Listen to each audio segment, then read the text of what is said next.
The NeuroDADverse podcast is produced by Squid Shack Studios. Hey, I'm Ben. And I'm Dan. We're both fathers, We're both married. and we're both raising kids with diagnosed neurodiverse conditions. Parenting is tough, and we're not saying it's harder for us, just different. And sometimes that different can be hard to explain. That's why we've created the NeuroDADverse, a weekly show where we share our wins, our challenges, and all the neurosparkly and neurospicy bits in between. Our hope is to create a safe space for parents to share their own highs and lows of neurodiverse parenting. And just to remind you of three things. You're doing great, You are enough. and you're definitely not alone. So welcome to the NeuroDADverse. Well, hello, mate. Happy Father's Day. Happy Father's Day. How's it been? Yeah, just quiet. I saw my dad yesterday, and a friend of mine's just had a baby. He's got 3-month-old, so Wow. went around and surprised him for his first Father's Day. Which was Oh, nice. amazing. What about you? You double up, don't you? Because it's little man's birthday. Yeah, so Frankie turned 6 today, and he was born at like 11:15 at night. So 45 minutes, it would have been Father's Day every year. But yeah, so every few years now we share Father's Day and his birthday, which is nice. It can be a little bit challenging to do celebrations because obviously all the other kids have dads that they're probably celebrating with. But we did a little thing for him yesterday with some friends, and today was just family, and it was nice. He's done now, but he's had a good weekend. Okay, good. So other than that, then we'll just dive straight into what has your NeuroDADverse been like this week? I've said we should try and sum it up in 3 words because I feel like otherwise that's like a whole podcast. So give it a go. My NeuroDADverse week in 3 words. Happy, progress, winning. I feel I've Nice. won the week. You? I'm now hating that I gave it a 3-word limit. It's now I have to clip myself. And as you know, I can go on. Unexpected, joyful, calm. That's I'm good. I think nervous we've saying both had calm. good weeks. Yeah, it feels like it. It's just, well, I mean, it would have been a podcast either way, but it would have been a bit of a different one. Cool. Well, let's maybe dive into a bit about that. We said we'd get together and share how our weeks have been just for you and I, really. So, like, do you want to get into biggest challenges or wins? Which one do you want to go first? Oh, start with challenges if you want. So biggest challenge this week, in my dadverse is, I feel that so Frankie started. I think he's kind of just been a little bit worried the last few days.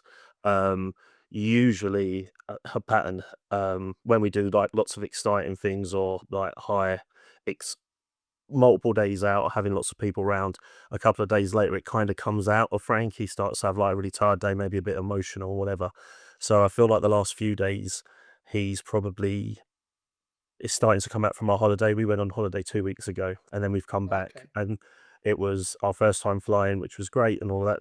So we've been away for a whole week. He's come back, done school, done really well, but it's start of birthday month for the ICOTs. We have like 15, 16 birthdays in June, and Wow. last week was Amy's birthday. She turned 40, so we had people coming around Amazing. saying hello. So the school routine in the week last week was a bit thrown out, and then obviously this weekend's his birthday, so it's just been a lot. And I feel that it's just trying to keep him sort of happy and ticking over.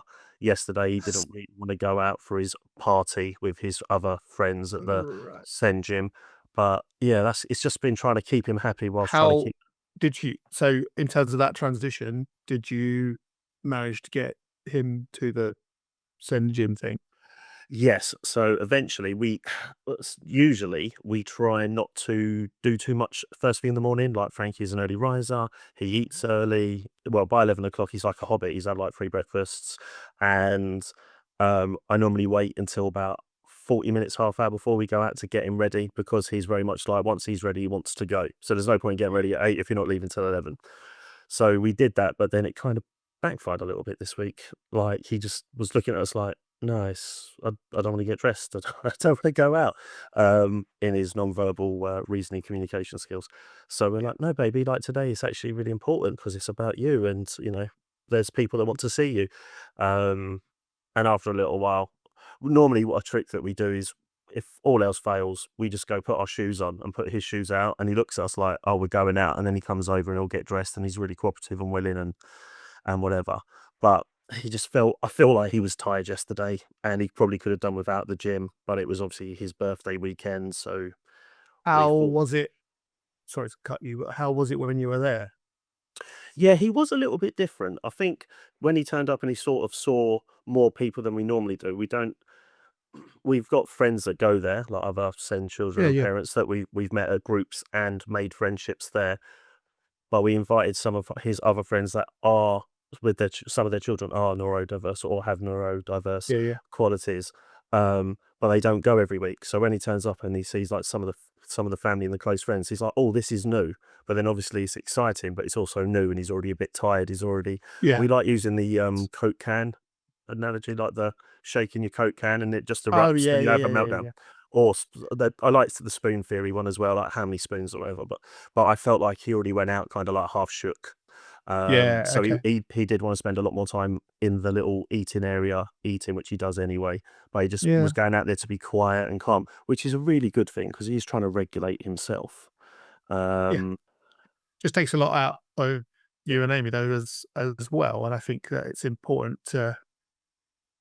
I'm glad to hear that you were able to kind of get through it, but it just feels, doesn't it, all that kind of pressure of like, it's your birthday, we're doing it for you, and you're kind of like, well, actually, if it's for you, if staying at home's better today, people kind of need to get on board with that. But it sounds like there was a good outcome at the end of your challenging transition.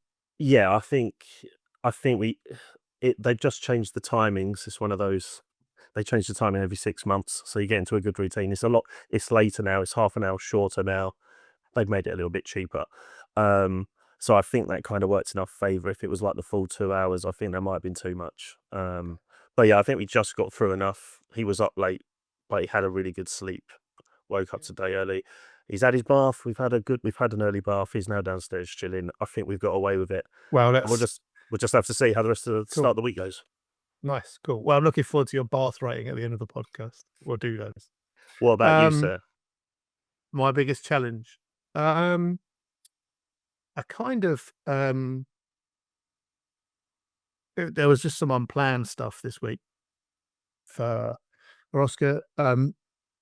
Oscar has had these like compounded teeth for a while. It's been to the dentist, had to refer to somewhere that could sedate them.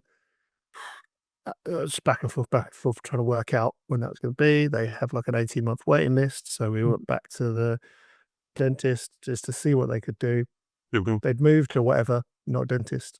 If you're listening and you are, sorry that I haven't retained all that information. But they were like, oh, we can probably do this extraction now. Oh, wow. Right here, right now, when you're in the thing.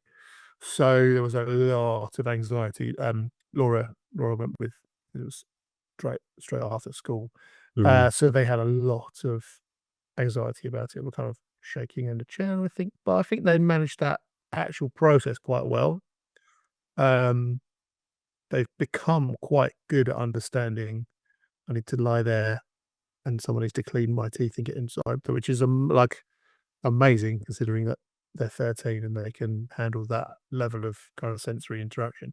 But the unplannedness meant that I weren't really prepared for what that might feel like, or even thinking that might be painful afterwards.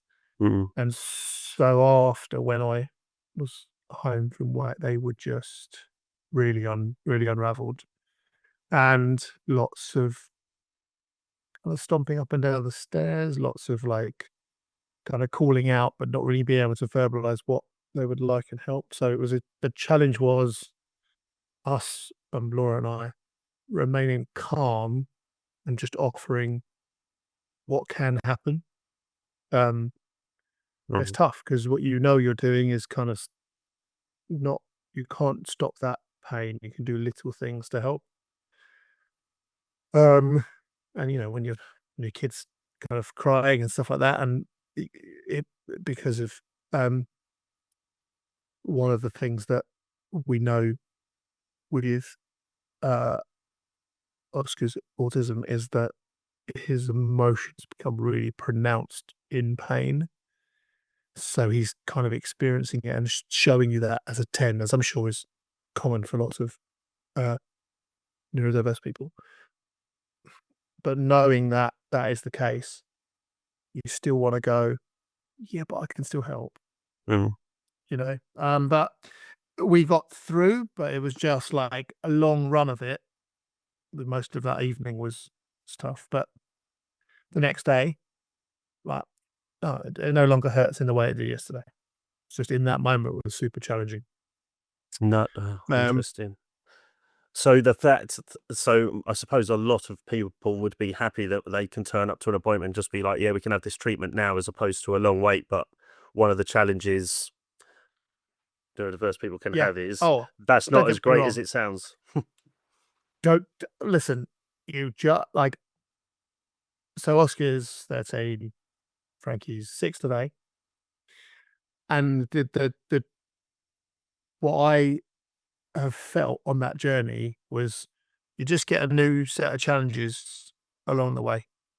Like when we had loads of super challenges when Oscar was early, like in early primary, it was loads to do about communication, like speech and language delay, difficult communications, emotional breakdowns and overstimulation, all that type of stuff. So now the fact that we're even in a scenario where you would consider Oscar communicating to us like in pain, I didn't know this was going to happen. This is the thing, is like I would have like bitten your hand off for that when Oscar was 6, but it's just, and so you have to kind of take stock and stand back, which is why it's great doing this, really.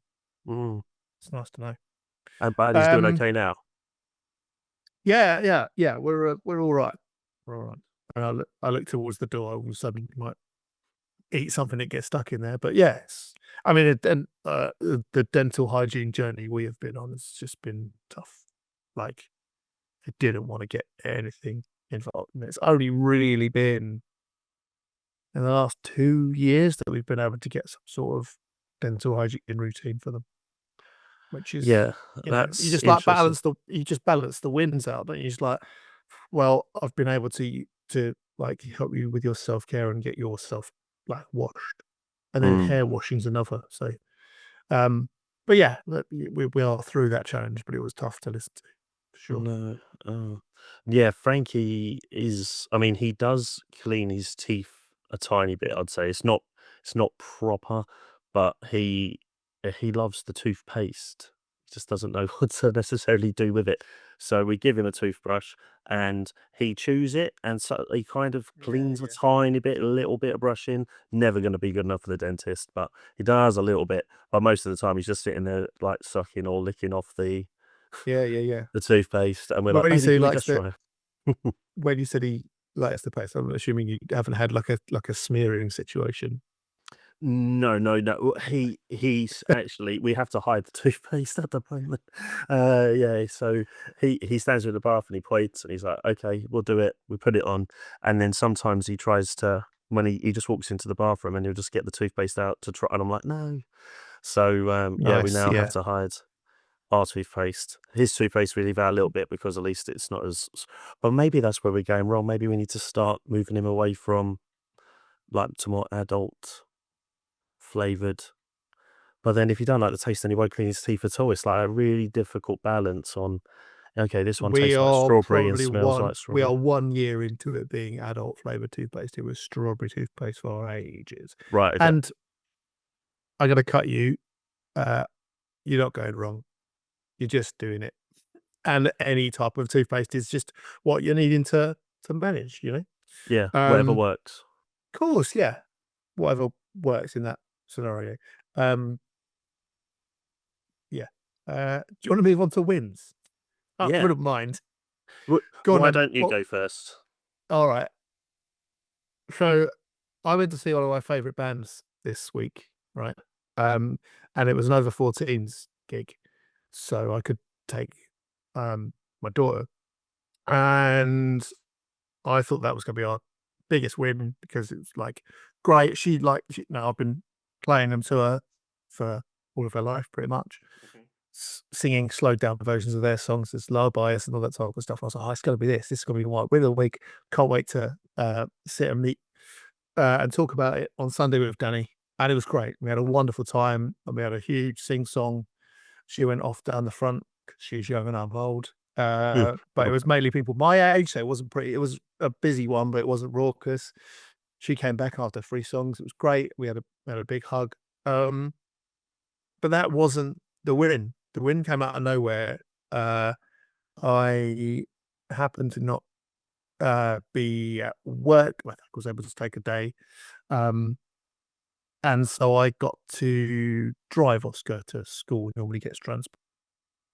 And so I left it lots of extra time. So it's about 15-minute drive, but I left a half an hour. And Oscar was like pointing and was just like, the bus normally goes that way. And I was like, oh, well, I'm going this way because it's a little bit longer. And if we get there super early, additional waiting time, you normally arrive at school, you get straight off the bus. You're nodding, so you know what I'm talking about. But we're at that stage now where we want to try to give different scenarios because the kid is leaving school in what am I trying to say? Leaves school in a quicker amount of time than they started. So we're closer to the end of school than yeah. It's weird hearing that out loud. It's scary. And I said, oh, are you nervous? I don't want to be late. I said, oh, it's okay. We all get nervous. And like Oscar does this thing that's incredible that people talk about, and we always talk about, is that he has this vocabulary that he's kind of gained from pretty much movies, TV shows, and being online, right? And so we're never really sure. We feel like it might be a bit of a He might just like throw those phrases out. But they said, oh, I just sometimes feel insecure about getting places on time. And I was like, are we? Well, I said, it's okay to feel insecure. We will get there on time. You can see it's not till it goes 3-0. Okay. I said, it's nice for you to tell me that you feel insecure because I want to talk through that and help. Like we can help by talking. Because I said, I feel insecure sometimes. He said, oh, about what? And I hadn't really thought that they would be really interested in me telling them. So I hadn't really thought about anything. So I just made an obvious comment. I said, oh, sometimes when I put a t-shirt on, sort of like is a large or it's got a different cut, sometimes my belly pushes against it and sometimes I feel a little bit insecure about that. He reached over, put his hand on my shoulder and went, it's okay though. I feel that too. And I was like, try not to cry. Yeah, I was just like, yeah, well, but also, no, I just was like, you need to see me cry. But we were literally about putting around the corner to the school and I was like, that's really good. Thank you so much. And then that was just great. So like, set me up amazingly for the day. That's a great connection. So good. And there's something in that. I don't know. There's something in, I don't think it's necessarily a neurodiverse thing, but it could be, but the movement. I want to have some like kind of connection with the kids. I find it often happens in the car. Oh, interesting. Like they will just go like, I think there's this thing, like if you want to talk to your teen about what's troubling them, just take them on a drive. Interesting. Like safe space. Yeah, I don't know whether it's the motion or something. They just feel, because it's not like, I guess there's, maybe there's I don't need to necessarily know. It's just that I know that it works. Fingers crossed it keeps working. Yeah, well, it's nice. It's nice to have the conversation, whether it is about driving it or not. But yeah, that was a big win and an unexpected one, which is good. What about you? What's been going on? Yeah, so we had a pretty epic win this week as well. I was like, just in time for us to sort of share our first podcast. I was like, It's like it's it's like not they set up. knew. Yeah, It's like they knew. this totally isn't set up. No, we got a phone call. Amy got a phone call from Frankie's school on Uh-huh. Tuesday. Yes, Tuesday afternoon. His teacher has just said, "Hi, I've just got some fantastic news I want to tell you about Frankie." I was like, "Oh, okay, cool. What's he done?" One of his things on his EHCP is around going like toilet training and getting him to Yeah. be comfortable doing toilets. So I was like, "Oh, is it a toilet thing?" Because he's progressed a little bit in that, but then hasn't done anything in weeks. And she said Frankie was in the canteen today, was picking out lunch, and he kept pointing at something. And the LSA's learning support staff said, "What would you like to eat today, Frank?" And he pointed and said, "Cake." So Shut up. he said his first word outside of Oh, home. mate. Yeah, I know. Try not Oh, to be mate. emotional about it, but yeah. And I was Oh, like, I've the been. teacher and Oh, she was like, I wasn't there, and I'm really gutted. But both the TA said like. He just stood there. I can imagine how he did it because when Frankie does do something to show us that he's developing, he goes like really shy and goes like, "Hoo, hoo, oh, hoo, hoo." So he probably just like went yeah. cake. I really want that one. But yeah, so Oh, me and Amy mate. was That's in a bits and we're crying about that. I've been waiting to yeah. tell you about that for like all week, and I went Oh, no. mate. It's so amazing because when you learn, like, you learn for such a long time how to communicate without words. You maybe Mm, use hands. I don't know if you're what you're doing in terms of that, but you clearly are communicating because you're doing through all these transitions and you're able to get meal times and bath times, all those sort of things done without language. mm, That you almost, because I kind of in that similar scenario, that you end up just thinking this is going to be it, and you don't necessarily expect them to develop language, and so it's a big mm. moment. Yeah, I remember Oscar running into Laura, just like calling me in tears, just saying Oscar's just run into the kitchen and said cookie, like, Oh, and like there happened to be a food. cookie in the thing. So yeah, so oh, amazing.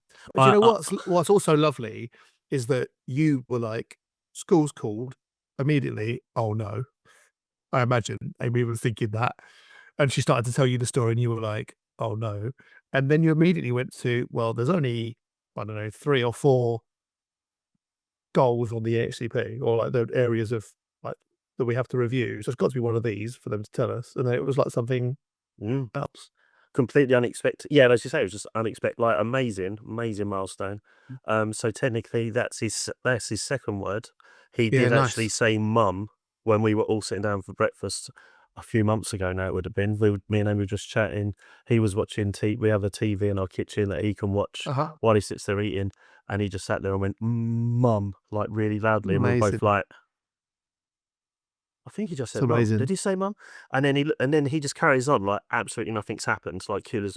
So obviously, I was like, he's learnt cake, but maybe because it's birthday month. So he saw mummy's cake, and then today when we were singing to him, I was really Nice. hoping he might just go cake. Yeah, but Um, yeah. but we'll take the win. So, Yeah, of course. Oh, that but is massive amazing. win. That is fantastic. Yeah. That is fantastic. Mm. Um, So yeah. well, what we're looking ahead to next week. Do you want to think about what you've got? Imagine you said June was a big month. Are there more birthdays coming this week, or is it all No, the majority of the birthdays that are left now, all the family ones have happened. Now it's like the really close friends, like the people that you'd like call family but aren't actual family.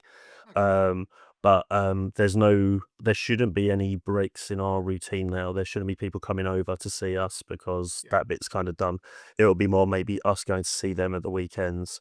So I'm just hoping for like a stabilization of trying to get back into the old routine, but after every half term, there is a new routine that sort of establishes itself because that week off is, or 2 weeks or 6 weeks, whatever, however long he's had off, there's always sort of a new routine. So I just don't know what that is yet because we've just had a really busy first week back. Um, so I'm just going to have to see how it goes. But like Um, really, really happy with where we are at the moment. Like I would yeah, of course. never have expected to be like, okay, Frankie said a word. and they've said that his communication is coming on leaps and bounds. We actually emailed the school wondering if something was different because he seemed a little bit different at home, not necessarily in a bad way, but he was just like, he's getting a little bit more feisty and showing his stubborn side a bit more when he doesn't want to do things. And we was wondering, like, is there a change at school or something, right? But they said, no, he's actually doing really well at school. And obviously, we're really happy with the result now that he's gone and said a word. But you just never know what's going on, really. So I'm just, Right. it's kind of a fresh chapter kind of thing this week. And we're just going to have to see Yeah, of how his course. sleep pattern is from this week to next week and go from there. What about you? I've just opened my phone to look at what's going on, and it is a relatively quiet one.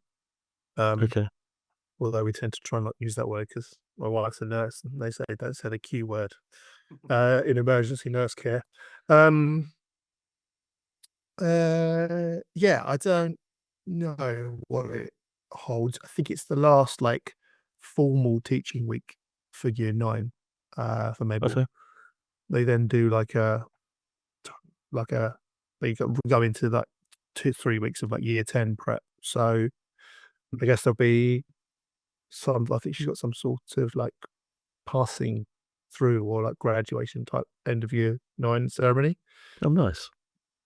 So some of her neurodiverse traits will happen there and be in play. I don't know, maybe. We do have really good news, and that is that both Laura and Mabel's like access to start their ADHD 360 assessment through the thing has come through. Amazing. So that's great. So I think every little bit of the week I'm going to be asked, well, I've got this list of things to do now for my assessment. Can we please do them? And I'm like, yes, but let's make sure we do it time and take, like, I've been asked to advocate for Laura to do it, for example. So that is really good. Yeah. At the end of the week, Mabel's got to play on the pitch football thing. They get to go and play on like a real football stadium. So she's got that on Saturday. So she Wow. will enjoy that. Yeah. What stadium? Yeah, it's good. It's Portman Road, Ipswich. So Nice. which Bit of a occurred to journey. me, until very recently, it was a Premier League ground. Yeah. And now it is a ground that Charlton will be playing at. So she gets to play on but yeah, so that is that's good. Oh, since I bring up that the ADHD 360 thing, I did think about whether you wanted to chat about how we're both feeling about ourselves and our neurodiverse itty sort of neurodiversity. Neurodiversity. Are we stripy horses or are we zebras? Is this? Yeah. No. So yeah, scientifically, I suppose I identify as a stripy horse, but probably feel deep down I could well be a zebra. So as Frankie has turned 6 today, officially, I think tomorrow is the earliest we can apply for ADHD pathway referral for him. And I think I'm going to do it as well. Yeah, of the last 3 years now, learning a lot, reading a lot. Obviously, you get into the algorithm on social media, you see more content. I listen to podcasts, learning around it, and I'm like, yeah, I identify as having quite a few ADHD style skill sets, traits, quirks, whatever word you want to use. So I think I'm gonna do it, and then me and him can kind of share that journey together, because it isn't a quick process. As you're like, they do take time to diagnose. That it takes time. You have to do well, the there's that diary thing, work. isn't there? We are as a country, we are way behind the diagnosis of most of Europe. So we're just kind of catching up, really. Mm. That's good. It's good that you made that choice and decision, and it will just and said to Laura, like, the journey will just help you identify things about yourself, which I think is, whether that ends in a diagnosis or not, it doesn't really, that just helps to work it out. Yeah, no, totally. I think that the diagnosis won't necessarily change anything for me, but one of the neurodivergent traits and quirks is like people they're being really honest and having a clear sort of right and wrong and Yeah, justice yeah, sort of yeah. like. So I Strong introduced sense of myself. justice. Yeah, so I'm like I introduced myself going like I identify as ADHD, but I don't actually have any That, diagnosis on yeah, that. yeah. So I feel so I'm like I'm trying to tell people that I think this is the reason I'm going to cut you up in conversations and I get overexcited and literally go gung ho into certain things and can be really like sloth like on others. But then I don't want to be lying to people if I'm not, I suppose. So it's more of a if I'm just a stripy horse, I'm really happy to be a really zebra-ish stripy horse. If I'm a zebra, then I'm a zebra. Yeah. I have only really considered it since we met and up for the playoff final and just started talking about doing this podcast. Because in education, I've seen lots and lots and lots of diagnosed and potentially a lot of undiagnosed. And I've not seen those things necessarily reflected in me. And we grew up different times. There wasn't that much visibility. The thing that's really kind of got my brain whirring is that obviously Oscar's autistic, early diagnosis, speech language delay, and now these things in the last year have come to the surface about maybe and some that strong sense of justice. She's like got that in abundance. I used to think it was like, oh, cool, there's a good quality that we've raised in our child, which might be true too. But I'm now thinking, oh, this stuff's genetic, right? Mm. Right? They allude heavily to it. Yeah. And they're 50% me, right? And I like to think I've got real hard, strong sense of justice, but there's nothing else really that pops, you know? Like, there's all the social content that a lot of people see now is like, if you think you're doing this, this, and this because you're lazy, probably this. I don't get any of that. I don't see, oh, that's me. That's me. The thing that has started me down a path of thinking, but hang on, that is a thing, is the rejection sensitivity dysphoria stuff. Yeah, 100%. That's like someone's written like my life and yeah, I can just think about moments in my life where it just felt like someone's piled on a whole load of like a yoke with loads of weight all over my body just because I've had an interaction and I felt rejected so many times. Got a question or want to share a story? Drop us a message on Instagram or email us at NeuroDADverse@gmail.com. Look after yourselves. Yeah, so that RSD thing really, I haven't delved really far into it, but like it's starting to feel, but you're always conscious of being confirmation bias, just like, oh yeah, that's definitely me. And because I have it, so much neurodiversity in my household and my working life, I think it just makes you more aware of it. So I don't know where I'm going with that, but it might be a journey that ends up with me looking into some stuff. But again, I don't really mind if I'm a stripy horse. Like I've always felt a little bit like that. Might be nice to know if I'm a zebra. I could probably end up forgiving myself for a lot of historical things, but I'm also someone who kind of thinks like, I don't know. I am me and I'm in this world, so let's see. Yeah, I don't know. It's really complicated, but we'll see where we go with it. I'm glad that you made the choice though to kind of go in for the ADHD thing. Yeah, it's been something I've been thinking about for a while now, especially, yeah, so we're over 2 years since Frankie got diagnosed, and I just, as I say, the more I learn about it, the more I listen to these things, I'm like, I do that, and again, it's not like, when I explain the spectrum to people, I being from like a film background and going to university and like recording studios, I'm like, it's like a giant mixing desk with like 500 different knobs, Yeah, which yeah, are yeah, obviously yeah. for different volumes and whatever and like every single person's configuration will be completely different. And some things I'm like, no, I don't identify at all with that. And they say, oh, well, this is a really common behavior. I'm like, no, for me, that's not a thing. But then I've listened to lots of little things and I'm like, maybe I'm just Yeah, yeah. a tiny bit on all these little things and it does build up. And that But and that yeah, mixing the desk rejection thing analogy is definitely really helps. good. I love that mixing desk analogy because it's like not only is there like one fader for all of the things that might be ADHD or neurodiverse, it also means that at any moment in time you could be riding that particular fader. Say like your auditory processing could be way up, but sometimes it'll be way down. It's not a problem for you. So I think when you're parenting, it's super interesting because you can tend to, I don't know if you're the same, you can tend to think, oh, that's something I need to be aware of.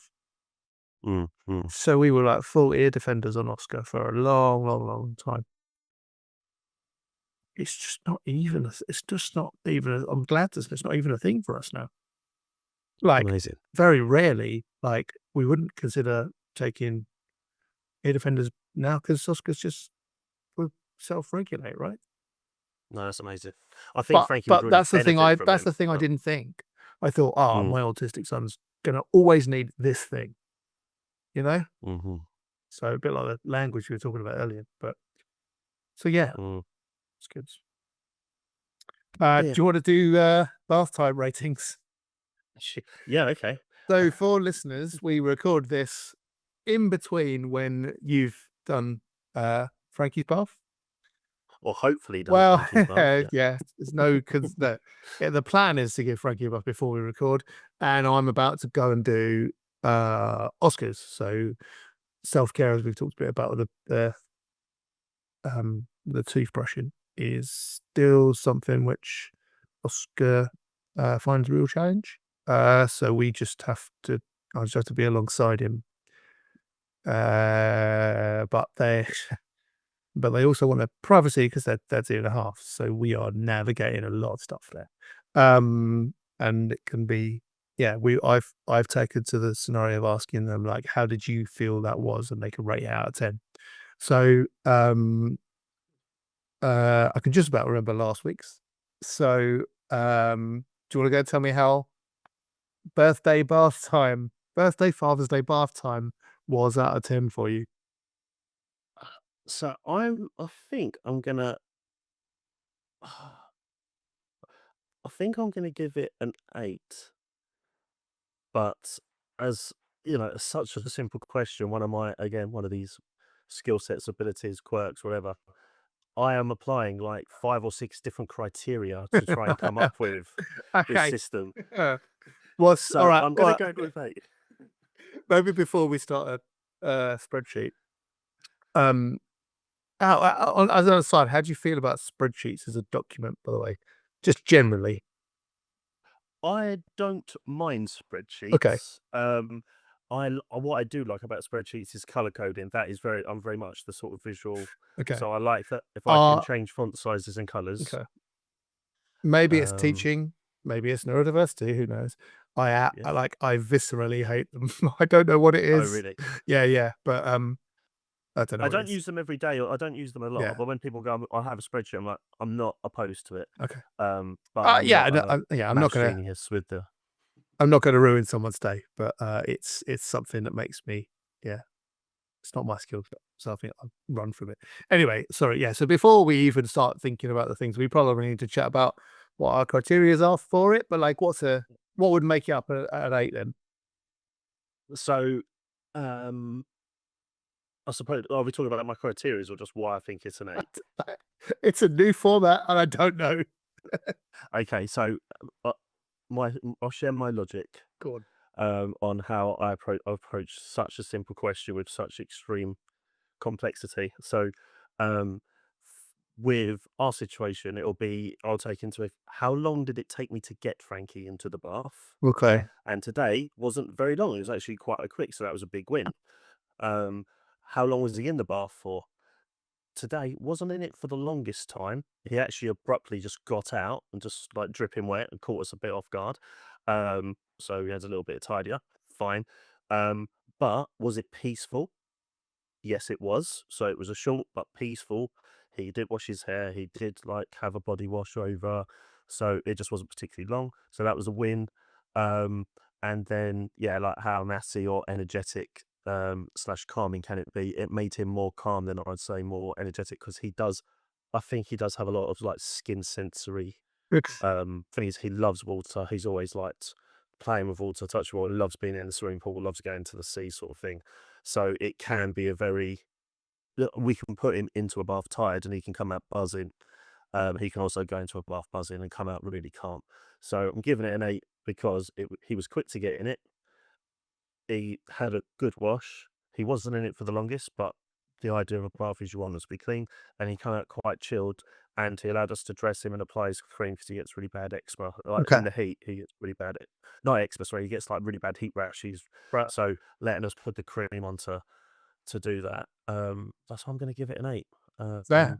But it was only about, I think it was like less than, it could have been like 3 to 4 minutes. I think it was over quite quickly. Sometimes he can be in there like 20 minutes, half hour. So, but it was a win.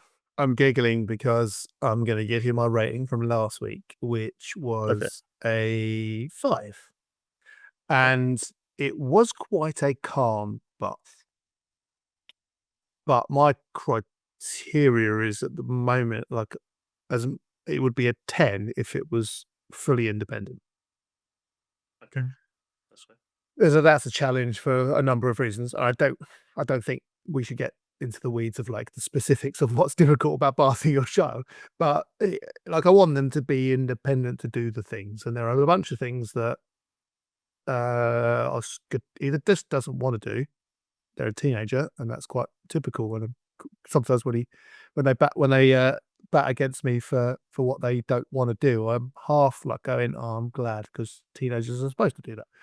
But it was a scenario where they'd requested that I wasn't in there. So that can come and go, and I don't mind. But when I'm not in there, I'm not ready to necessarily to see, and then I have to trust that you did a thing, and then whatever. And for the purposes of this was Oscar's hair, and Oscar has like below shoulder length hair because they don't want to cut their hair. They like long hair.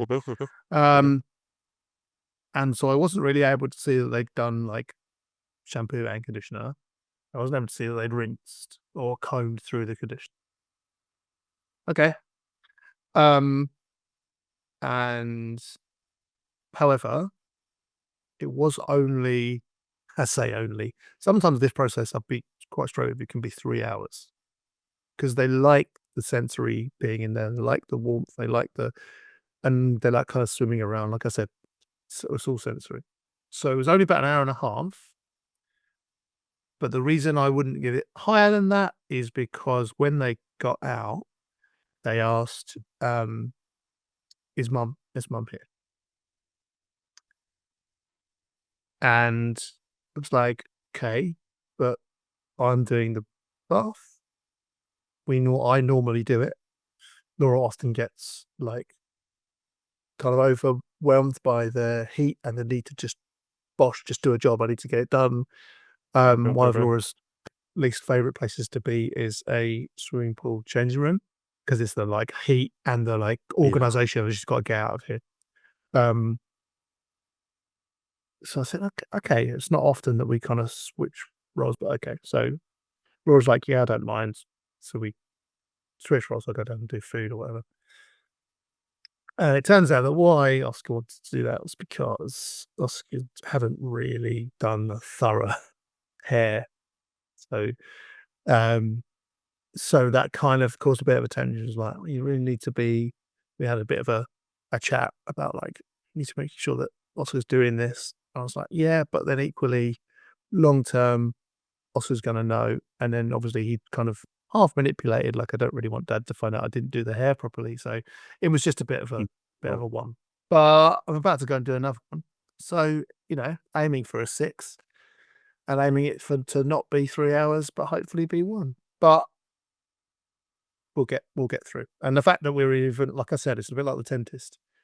The fact that we're even going, the thing I didn't like about that was that you didn't do it all on your own, is a real massive win for us. It's just important to take that step back, which is why this is going to be great for me personally. Like, it's like I'm going to be able to go and look how far we've come in the 13 or 14 and a half years.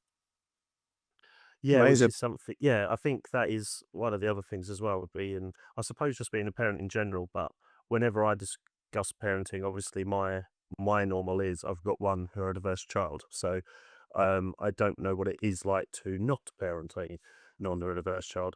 But I think as a parent in general, being hard on yourself and trying to find ways to go easy on yourself, the best way to do that is to go, okay, let's reflect on where we were this time Yeah, 6 yeah. months, a year. Because progress can happen at 1% every day, but you don't notice it till it gets up to like 30+%, and you'll be like, oh, okay. Yeah. Um, And there isn't any so perfection, is there? There yeah, isn't any perfection. Doesn't exist. It's just progress. yeah, It's just and as long as always everyone's happy progress. with it, Yeah, yeah. And and I would say 5 out of 10's a win as well. I'd be like oh anything yeah, under 5, I'd be like, I say, so like you say, like 5. Well, I'm like 5 is great yeah, yeah, because, um, yeah. but yeah, I think that the thing about being a parent that you mentioned just made me think of it as like I've been a parent of a neurodiverse child from obviously when they were born, but we arrived at it and understood it pretty much the same time you guys did. But having gone like a decade, longer than that, to about 12 years before we started to go, or 13. Hang on a minute. Is that a thing? Oh my goodness, has mm, that been masking? We're not sure yet. We're on a diagnosis journey. There's definitely some things, and that is a balance. And I think there's a kind of male, female biological thing there, as we understand and we know about the masking and stuff with girls. But yeah, it's a one. You're only mm, the parent for your children. And that's what I think is great about this, is that we can just share what it's like for you, what's like for me. There isn't an objective like right way, but I'm super excited to think that we can talk to other people about what they do. And I don't think it's necessarily about solving their challenges. It's just about sharing it, which is great. yeah, and just being able to talk about it in a safe, non-judgmental Yeah. place, and potentially inspiring each other. Because yeah, like you say, your bath time and our bath time is probably never going to be the same. But actually, there could be some learnings that could, fundamentally really impact someone who listens to this far more than it will you or I. But that's the point of it, innit? Like these sorts of things, I think it's nice to be nice. If it helps one person, it was worth having the conversation on. Exactly. If it can help more One people, it was even more worth it. bath thing that I have now been doing as a routine most of my life with Oscar is that we do when then all the time. So like when I come back, so they'll always be in their room. When I come back, then you'll get in the bath. Okay. Shut door. Wait a minute, run the bath. And then I just open the door. I don't have to give an instruction because Oscar's gone. Oh, that has happened. And then I go, Processed. when Is I that come process? back, then you will have cleaned your nails. And then there's and that when then rule for like professionally, I use it all the time in classes, whether the kids are have a diagnosis, have neurodiverse traits, or are neurotypical, because it's Mm. really, really good for education. It's But just yeah, clear communication as well, isn't yeah, it? yeah, There is no yeah, ambiguity about that. It's yeah. But it's yeah, also allows you to be like, for Oscar, it allows Oscar to go, I now have something coming up. And it hasn't always been smooth sailing with that when then, but we really have to stick at it. And it's that thing of like, as the adult, if you can be as calm as possible, that super helps everything. But that is not easy, as I'm sure you're aware. well, But no, yeah. I suppose if we're talking about bath time in particular as well, as you say, the atmosphere of a bathroom is hot, it's Oh my humid, God. you're getting sweaty. Like it's not an easy place to necessarily keep cool as well. So, Mm. yeah, but It's good. no, Well, I we hope you will, have a good bath time. Well, not you personally, but you know, they go. I'm gonna have one so too. wrong. I'm gonna have one too. And if at my age, and with the jobs that I've got, and with the family that I've got, if I don't fall asleep in it, it's a win. Oh, it's tough. Tiring. No, amazing. Cool. All right. Well, I guess it's a case of see you next week, right?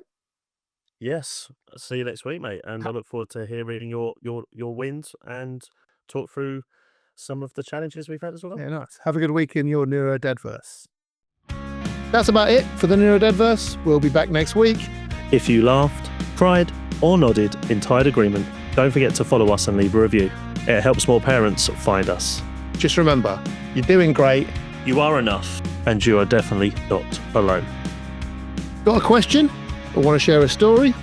Drop us a message on Instagram or email us at neurodadverse@gmail.com. Look after yourselves.